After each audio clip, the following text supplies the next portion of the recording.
Hi, folks. Andrew here. Top Fitness Strategies. Yes, I am the face who runs the place. Thanks for being here. I got another great interview coming at you today. But before we get started, as always, you know I have sponsors for my show.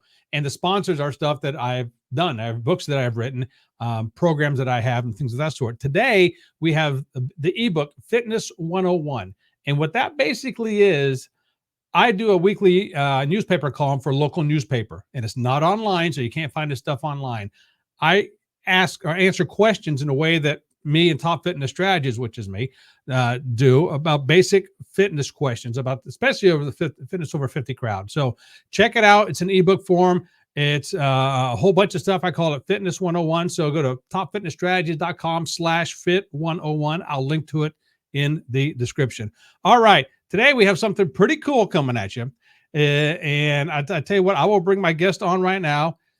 Steve Munatones. Munatones. I knew I was going to get that wrong. And a little bit behind the scenes, folks, before we actually go on, we have a little a conversation about what's going on. And he told me the pronunciation of that a gazillion times already, and I messed it up. But anyway, Steve, and he gave me a long bio to read, and I could do that. But I tell you what, Steve, it's going to be easier if you just to tell folks who you are, where you come from, and then I'll get into of why I invited you on and things of that sort. Okay? Got it. I'm from Southern California, born and raised. And make a long story short, I found myself in Japan in 2001.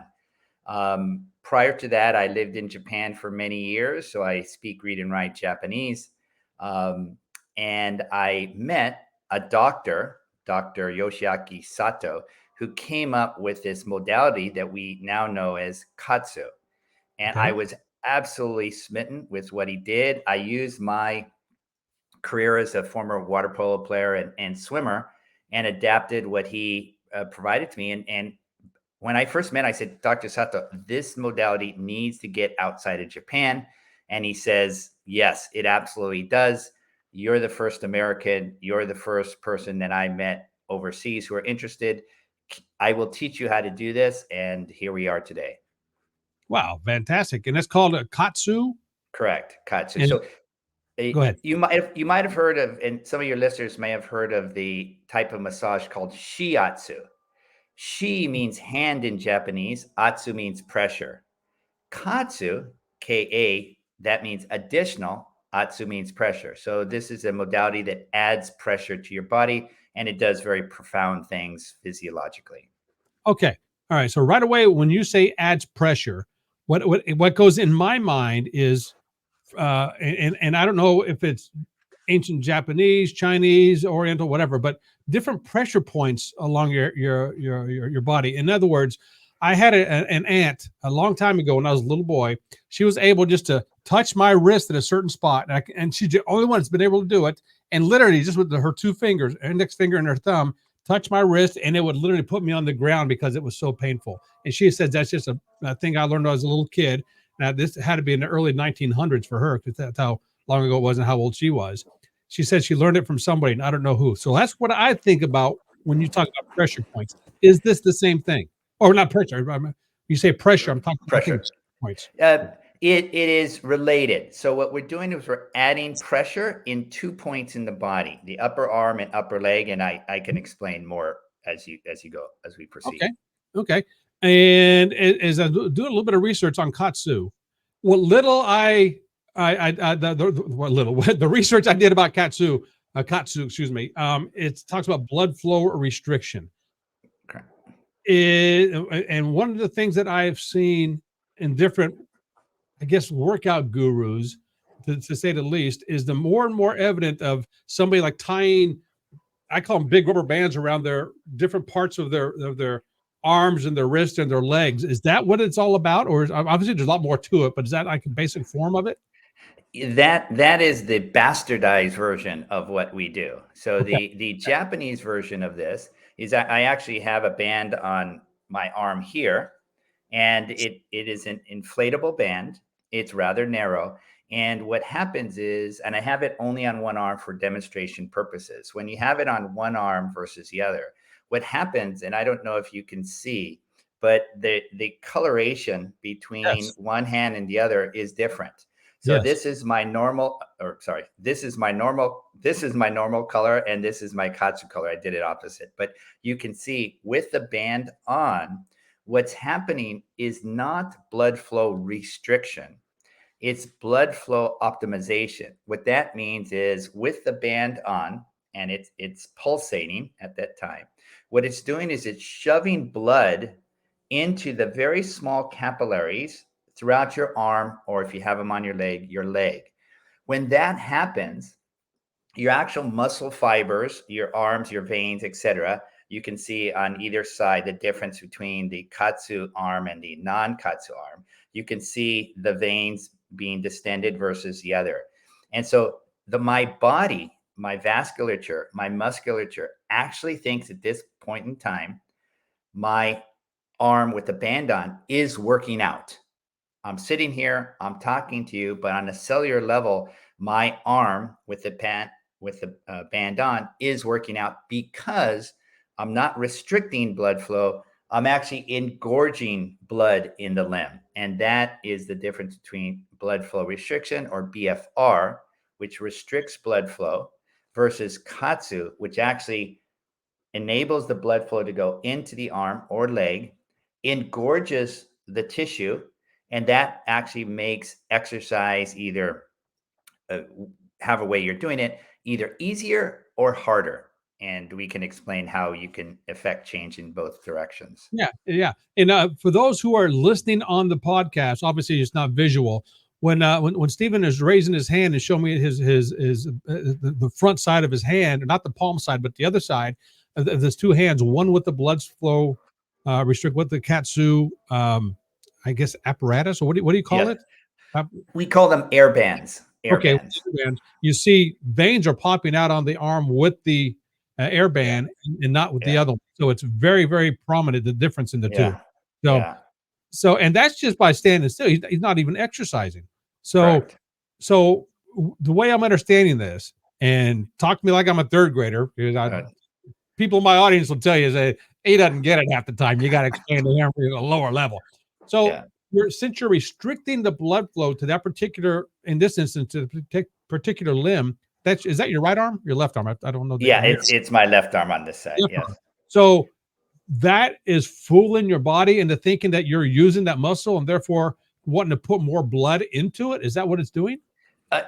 The opposite. You got all the concept right, except the opposite. So it's actually keeping the blood in the limb. So we're engorging the vascular tissue, your capillaries, veins, and arteries in blood. And if you think about it, when we do regular exercise, lift weights, push-ups, burpees, squats, walking our dog, whatever it is, blood. Yeah. Nobody likes burpees. We'll say that too loud. That's a nasty word. Yeah. And so when we do that, the blood automatically goes to the working muscle, whether it's a bicep, a quad, anything. But right now, with the bands on, the blood is going to the muscle, and therefore it is working. It is actually exercise. On a metabolic level, the vascular tissue is expanding and contracting with every heartbeat. The muscle fibers are engaged and activated. Now, I could do bench press, I could do push-ups, or I can sit here pounding out emails. Either way, the body's reacting as if I was doing something vigorous, but I'm just here speaking with my hands or typing or reading a book, whatever I would like to do. That sends a signal to the brain, and then the brain doesn't know if I'm doing push-ups, shoulder press, or I have KAATSU on. And then with that information going up to the brain, then it releases a bunch of hormones, including growth hormone and a variety of other molecules that we can get into.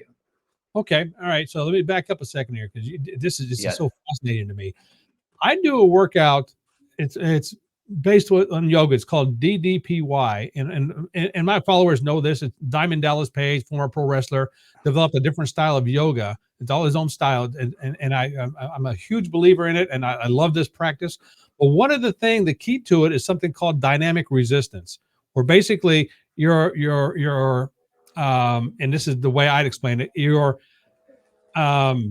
developing more blood flow by standing still, by contracting your muscles quite a bit, and it puts Yes. blood flow into it. Is this similar? I mean, it's a lot more Yes. scientific, of course, than what I'm talking about. Of course, a lot more advanced. Yeah. But are we talking about the same thing with that?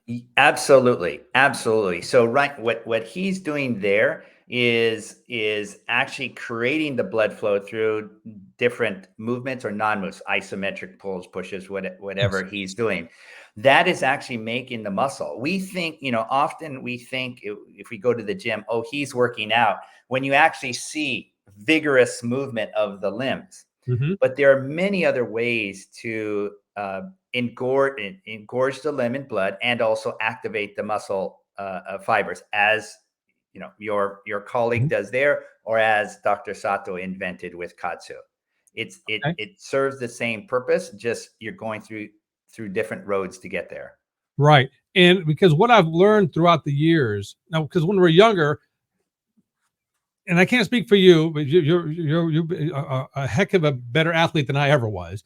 But when I worked out in high school and college, you had to see who can bench press the most. You didn't think about the muscles on more of a cellular or a healthier level. At least I didn't, and my buddies didn't. Yeah. I mean, we drank beer in the gym, for crying out loud. There I go. Figure that one out.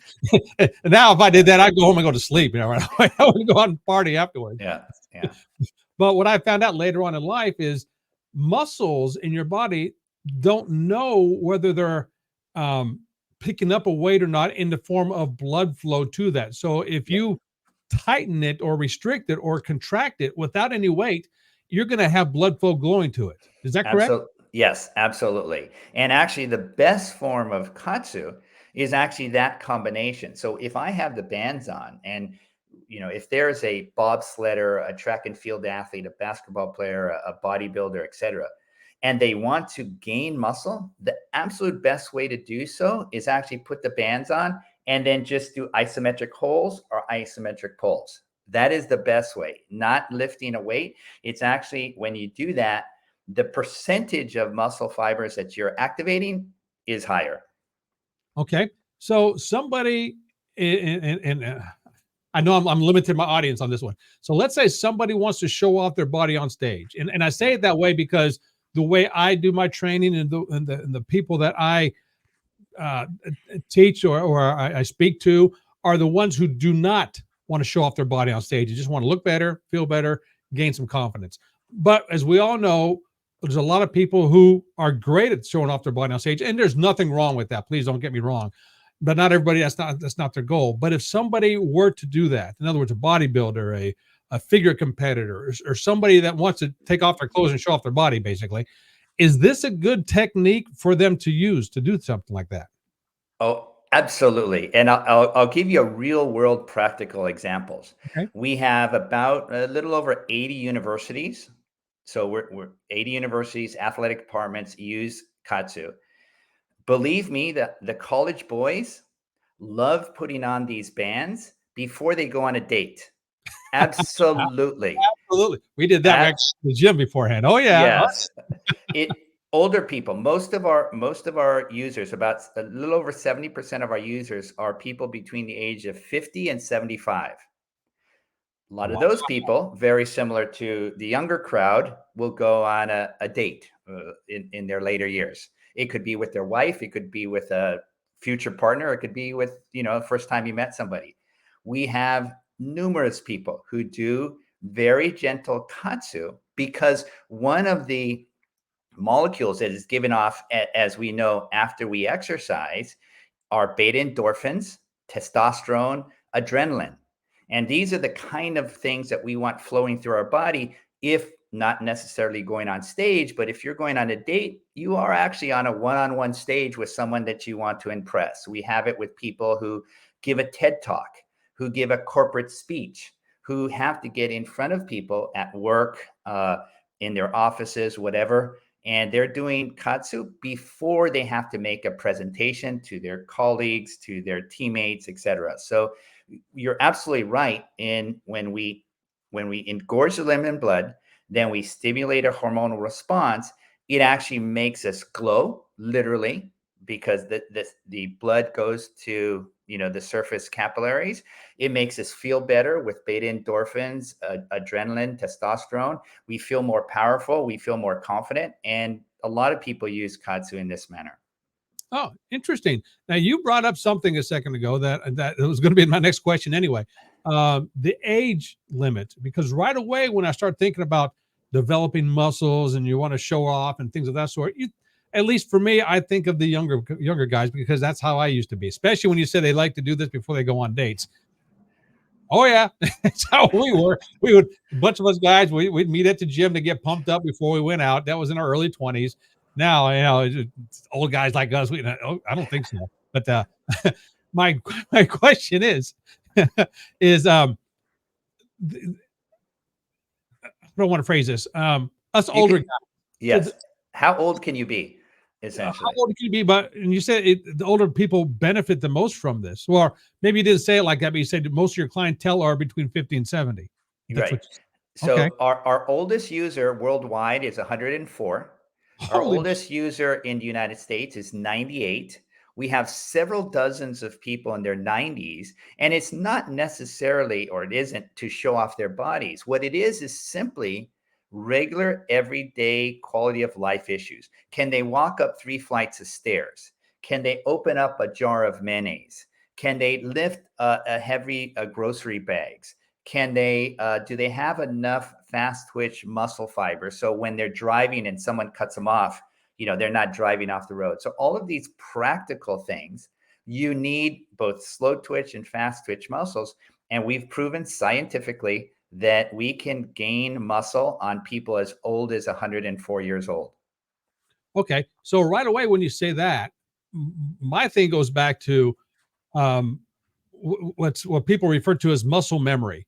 So in other words, I used to work out big time in the gym in my 20s and early 30s, and I got away from it and I came back to it in my mid 40s, and my body started regaining what I don't want to say lost, but what it had stored back in the memory bank somewhere.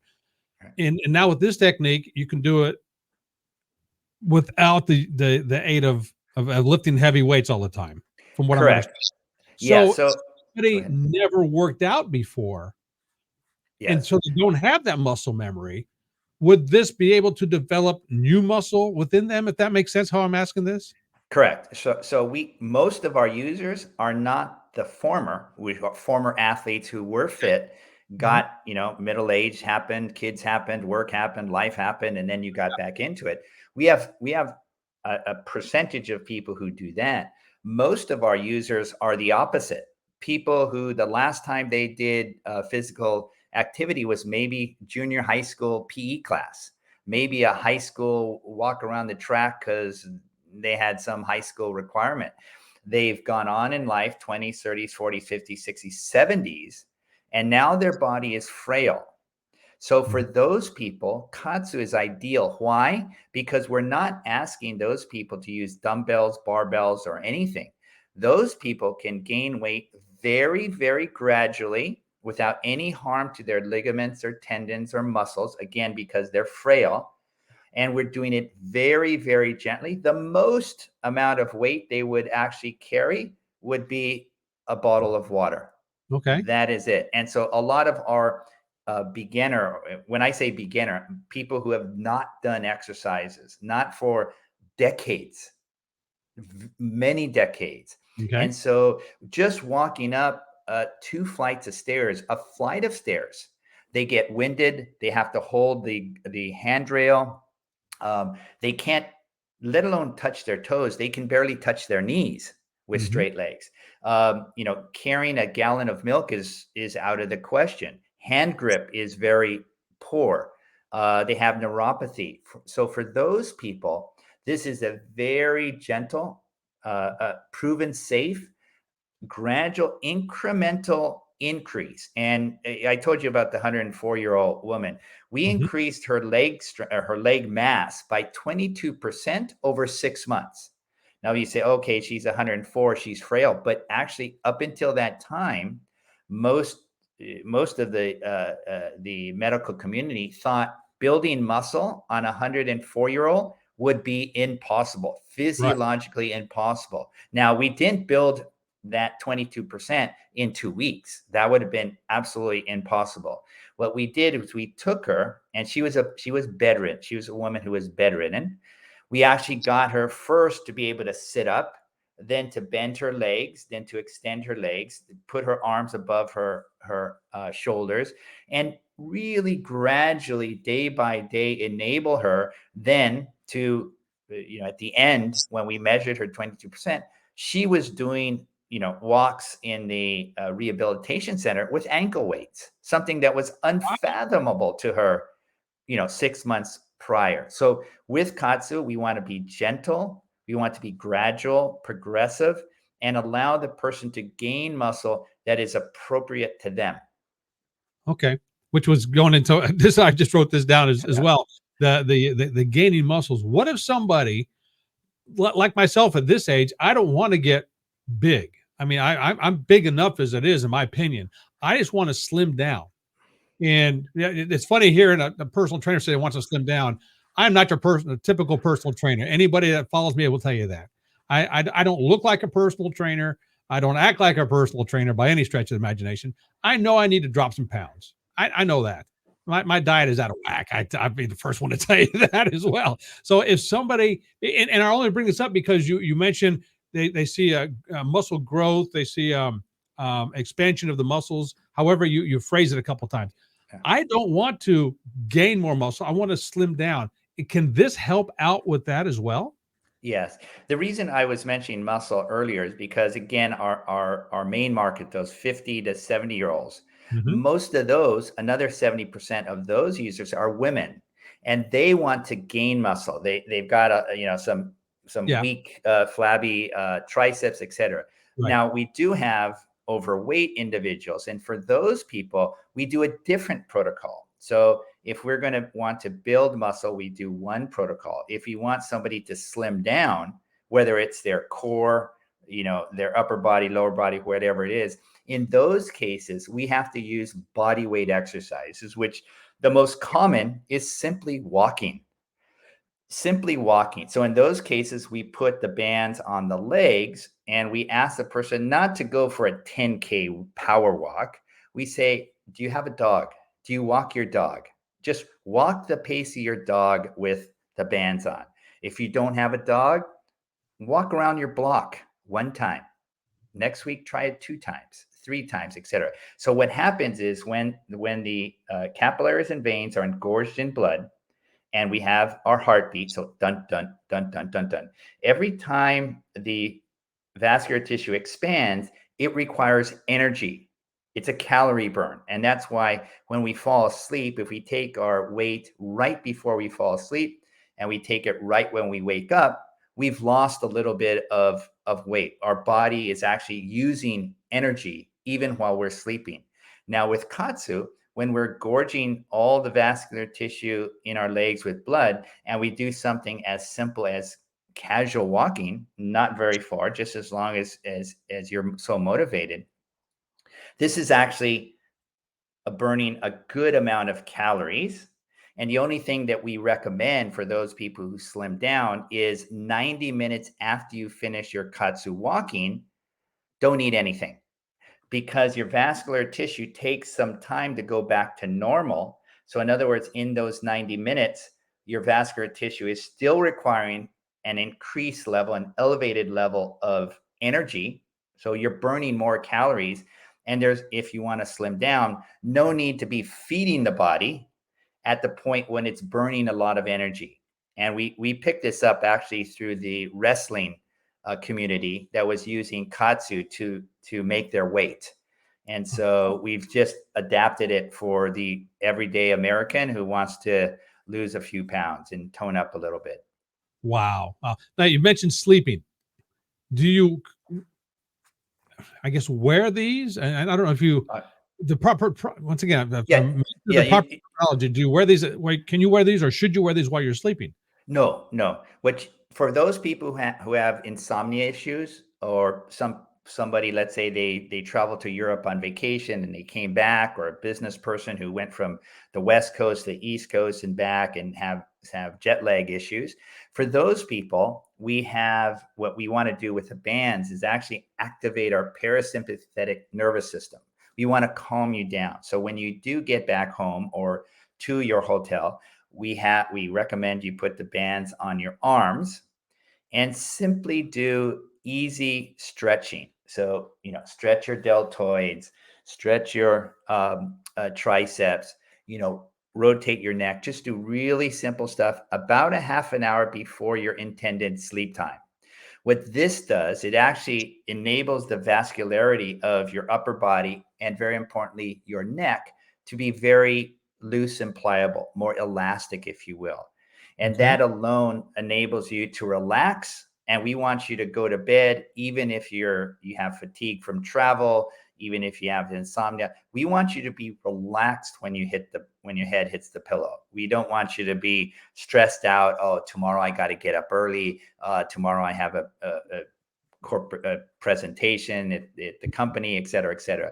We want you to hit the hay in a relaxed state. And this is what we call our insomnia protocol. So we do that ideally a half an hour before we go to bed. And we teach this to a lot of the professional athletes, the baseball players who are traveling, from city to city over the 82 game season, or for Olympic athletes or other people who, they're on the West Coast and all of a sudden they've got to be in London the next day.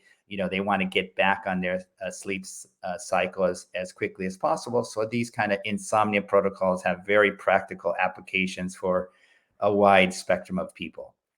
Interesting. Oh, wow. Steve, I know there's a lot of questions I can get into there. I only asked for about a half hour of your time, or about up. I have a couple more questions for you, but before I do, tell everybody where they can go to get get the stuff, so to speak, and what kind of programs you have over there. Yeah. So this is the name of the company, KAATSU, KAATSU. So you go to www.kaatsu.com, and it's got all the information there. It'll have the different products, the different programs.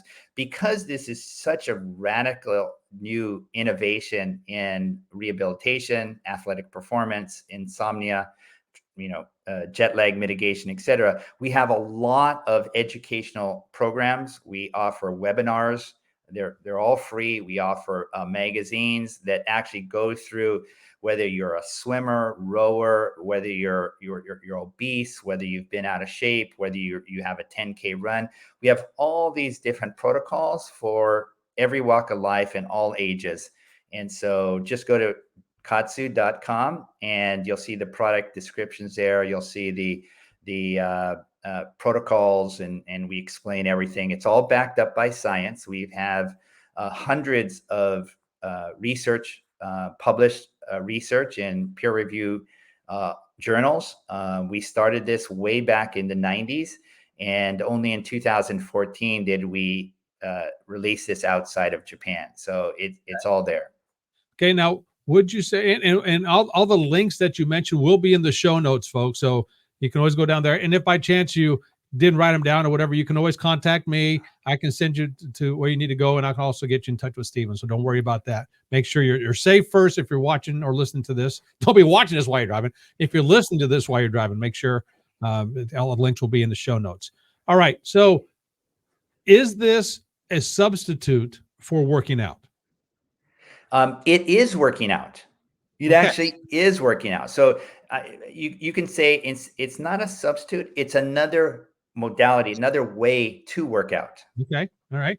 And we talked about blood flow restriction, blood flow enhancement. However, and I know I'm looking at it differently. It was my first time experiencing this in this kind of depth without just reading myself. What if somebody has heart issues? Is this good for them? Is it not good for them? Should they not? How would you recommend somebody who has a heart issue with this? Yeah. So we launched in 2014. And why was it 2014? We did a 10-year study with over 12,000 people by a team of cardiologists. And we knew that when we launched globally, that heart issues, cardiac issues of every sort would be top of mind, especially for people over the age of 50. So we wanted to make sure that KAATSU was safe for those individuals. And so we studied those people. We narrowed down the protocols and the equipment to make it safe for people with cardiac issues. Now, with everything, of course, you should speak with, if you have a cardiac issues, you should speak with your cardiologist first. But if you do have questions, we have a whole body of information for those people who either had an issue or have family members who have an issue. And so that information we could always provide for anybody upon request. That is awesome. Fantastic. Steve, this has been a fantastic interview. My gosh, I can go on and on and on and ask all kinds of questions. But folks, I need you to go to KAATSU or KAATSU.com, KAATSU.com. Again, I'll be linked to it in the show notes, so check it out. So Steve, before I let you go, do you have any last words of wisdom, last words of advice for anybody out there that is interested in this, or even the wee bit curious? What would you recommend they do? We recommend you just go to the website, and we have lots of information there. And if you have any question, general or specific, you can always email us at info@kaatsu.com. We've been doing this for 23 years now. And every kind of question we get, from I have Lyme disease, I have multiple sclerosis, my child has cerebral palsy, I have neuropathic pain. I got in an accident many years ago and I'm missing, my lower arm, everything. And so we can provide all the information that you want so you can make a comfortable, informed decision on whether you want to do this or not. Fantastic. Again, that's KAATSU.com, and it's KAATSU.com. And go over there, check it out. It's fantastic. And go back and listen to this or watch this interview all over again. Steve, again, thank you for being the guest on Top Fitness Strategies. You're welcome back anytime. And hopefully, I want to reserve that right to bring you back. I'm sure we'll have more questions, and hopefully we'll have some of my users or some of my watchers, followers actually use the product and go from there. So thank you for being here. Appreciate it. Thank you. My And pleasure. folks that are out there, I'm Andrew, the face who runs the place, with my guest, Steve. And so until next time, this is Andrew and Steve. Ciao. Bye.